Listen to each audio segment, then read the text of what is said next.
दोस्तों नमस्कार। 1966 की एक घटना ने मुझे सोचने पर मजबूर कर दिया। क्या आजादी के बाद धर्म के आधार पर पाकिस्तान अलग होने के बाद बचे भारत में दिल्ली में गौ हत्याबंदी कानून मांगने आए गौ रक्षकों और संतों पर कैसे कोई गोली चलवा सकता है? इस घटना ने संसद भवन के रास्तों को खून से लाल कर दिया।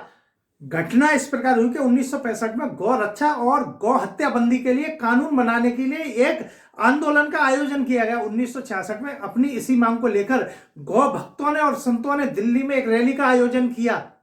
उस समय देश की प्रधानमंत्री इंदिरा गांधी थी। उस समय गांधीवादी बड़े नेता जो थे विनोबा भावे थे। विनोबा भावे का आशीर्वाद लेकर लाखों साधु संतों ने करपात्री महाराज के नेतृत्व में एक बहुत बड़े जुलूस का आयोजन किया। कहते हैं कि इंदिरा गांधी ने उस समय होने वाले चुनाव से पूर्व करपात्री महाराज से आशीर्वाद लिया और एक वादा किया था कि चुनाव जीतने के बाद देश में चल रहे कत्लखानों को, गौ कत्लखानों को वो बंद करा देंगी जो अंग्रेजों के समय से चले आ रहे थे।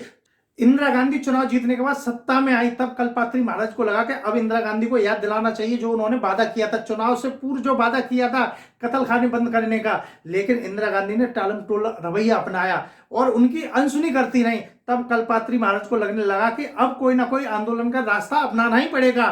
करपात्री महाराज शंकराचार्य के समकक्ष थे और इंदिरा गांधी के टालम टोल रवैये से करपात्री महाराज का धैर्य टूट चुका था।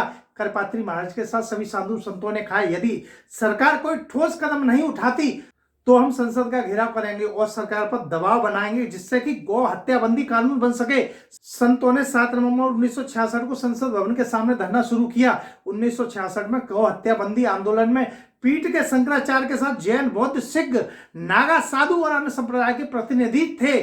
भीड़ का बहुत बड़ा भाग आंदोलन के रूप में लाल किले मैदान से आरंभ कर नई सड़क चाबड़ी बाजार होते हुए संसद की ओर चल पड़ा।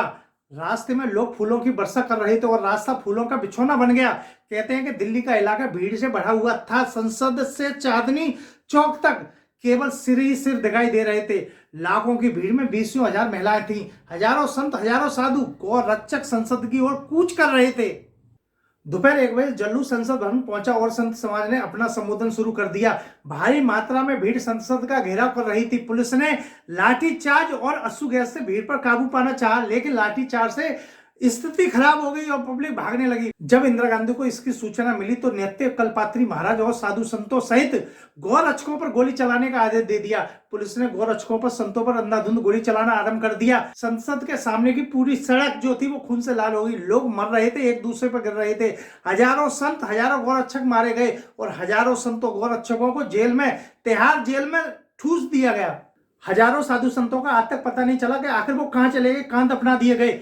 तत्कालीन गृह मंत्री गुलजारीलाल नंदा ने त्याग पत्र दे दिया और इस घटना के लिए स्वयं और सरकार को दोषी माना। खौफ इस प्रकार था कि उस समय के किसी भी राष्ट्रीय अखबार ने इस घटना को छापने की हिम्मत तक नहीं की। यह भारत का दुर्भाग्य था कि बंटवारे के बाद भी भारत एक ऐसा देश रहा है जहां पर गौ हत्या बंदी विधेयक लाने पर संतों का विरोध हुआ और संतों को गोलियां खानी पड़ी। जय हिंद, भारत मां की जय।